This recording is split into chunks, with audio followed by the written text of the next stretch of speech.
remember when I left Indonesia for the last time in my childhood sense, when we moved back to the UK permanently, around about 2009. I remember sitting on the plane and as a young teenager, and I remember crying because somehow I knew that this was going to be the last time that I would be in Indonesia for a long time. It's like starting a whole new life, new system, new places, new faces. It's the extreme of going out of your comfort zone. Completely different.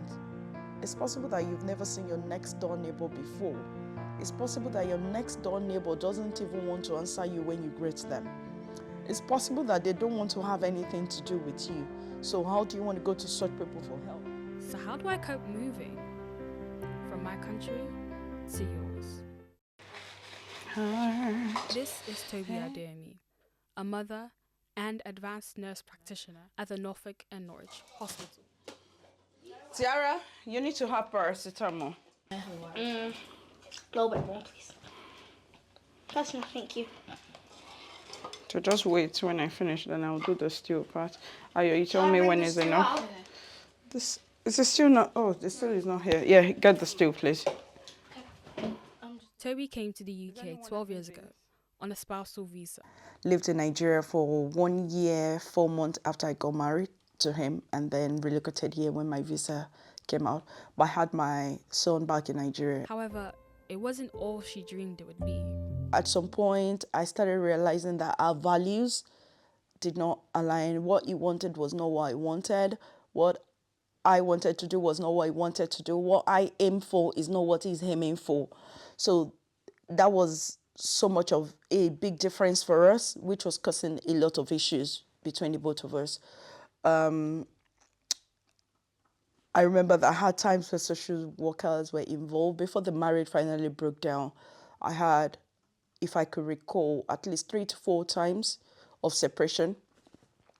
And I remembered one where my mom was actually here in the UK, and the social worker had to put us up in a place to stay. And they put us up in that place. It wasn't the most convenient place, but we could put all our things and I could see through the children.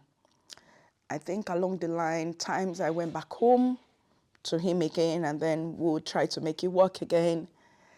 And this was the time we then decided to have a second child.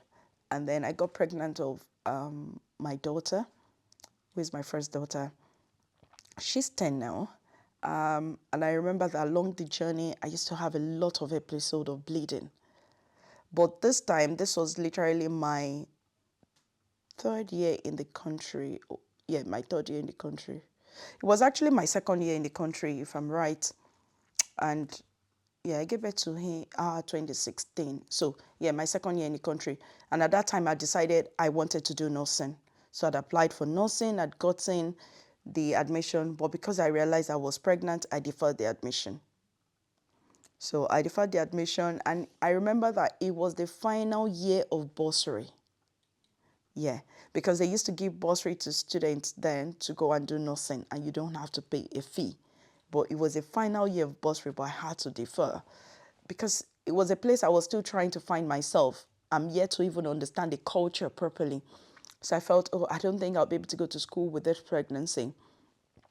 Long and short, I had her, but during the pregnancy period, I had to go through a major surgery because I had a cyst on the right ovary. So to her, the patching could not happen again. So at this time, everyone decided to go their way. It may have seemed like it was over, but it wasn't. What came next were custody battles and facing deportation. But this wasn't the end of her journey in the UK. In fact, it had only begun. I knew I then had a life here that I could carry on. But now it felt like the journey then began. I had to go to school and then look after 2 children. And I had my mom, who comes once in a year, but for every visitor who comes, they can only come and stay for a certain period of time, and then they have to go back. So it got to a point I started looking for living minders who could live with me. and look after the children so that they don't feel the gaps of myself. So I go to school during the day and I work at night. So I was a 24 hours mother to be able to keep my bills going.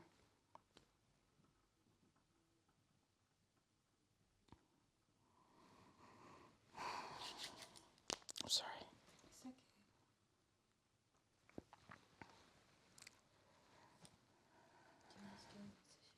It's okay. Yeah. So life carried on that way. I remember that my first OSCE exam, I didn't have anyone to look after my daughter. I took her with me. And what we normally do is we'll be on a line. And the moment it got to my turn, I just handed her over to the lady that was behind me to say, hey, there you go. And then I went in. And when she came out, she looked at me like she's crazy. She just handed a child to me. She doesn't even know me.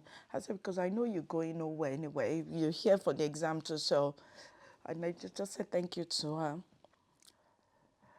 And yeah, there were different ups and downs. I remember that sometimes when I'm doing placement, so during school, I have to go to school during the day and then work at night. But during placement, I'll go to my placement during the day and then I'll work at night. So that is work without money. So studying as a nursing student, but on a ward or in a community and all of that. So I remember that sometimes I've had to work at the NNN hospital. I was a bank staff, so I pick shift as at when I need them. So I pick the shift, I'll work. I'll take a taxi from NNN to the bus station in Norwich because I was doing my placement in Great Yarmouth. Yeah, I remember that was my first placement, so I had to travel. So I did that, and I'll set an alarm on the bus because I have to sleep so that at least I can feel a bit refreshed because I can't carry on not sleeping all the time. So I'll set an alarm I know the time the bus is going to get there, so I'll set an alarm 10 or 5 minutes before so that my alarm can wake me up so that I don't sleep off and then miss my bus stop. That was one of the things I used to do. And I remember times that my mom was around. If I'm really late coming back, maybe I've missed the bus and I have to go and start work at 7 p.m. So I'd have told her, open my wardrobe, look at this clothes, and then she'll put it in the bag for me.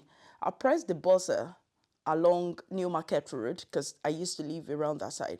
And then my mom will be standing at the bus stop already. So we exchange the bag. She'd have put food in there for me, exchange it, and then give her the one I've worn the day before.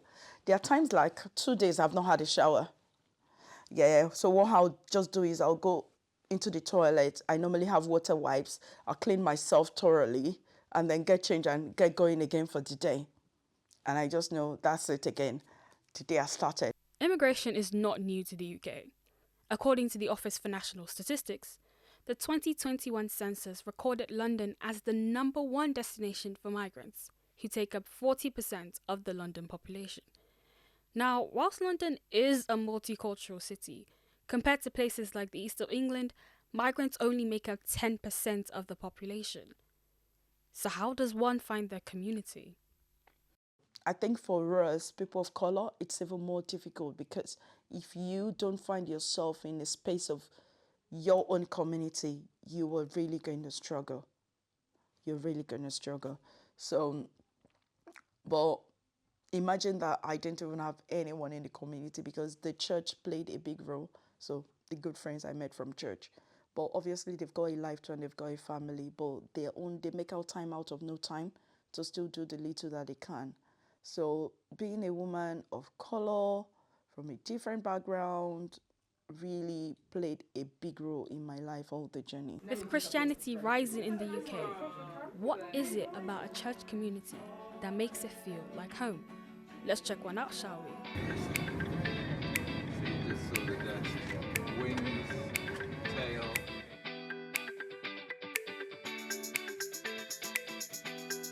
So this is our auditorium. This is where we gather for church on a Sunday.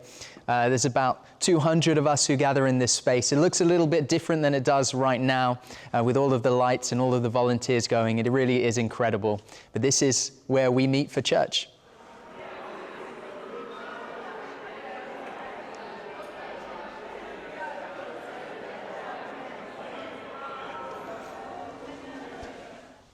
Hi, my name's Sam. I'm one of the pastors at Proclaimers Church. And to be honest, back then, Norwich wasn't the most diverse city. I remember coming to Proclaimers back then, and even though I'm only half Indonesian, I was kind of one of the diverse people, if you like, to add to the quota of a few people in the life of the church. But the great thing about church, and the great thing about churches like ours, is that the culture is not based on any particular one ethnicity. It's formulated around kingdom culture, and kingdom culture accepts and builds and loves and connects regardless of your background. And we've seen that in my time here at Proclaimers over the last 12, 13 years. We've seen different people from different backgrounds, different ethnicities come and be a part of this kingdom culture. And of course, you bring your own kind of background and your own story and journey and your own flavor into the community. And that's what makes it so special, I think. But ultimately, we're not building around one particular ethnicity. We're not building around one particular country's culture. We're building around kingdom culture, and that's accessible no matter who you are. Life for Toby now is different than a few years ago. She remarried and got a master's. I would say it's been worth it at the end of the day. I can look back now. My tears are tears of joy. My tears are tears of well done, tears of patting myself in the back, I must say.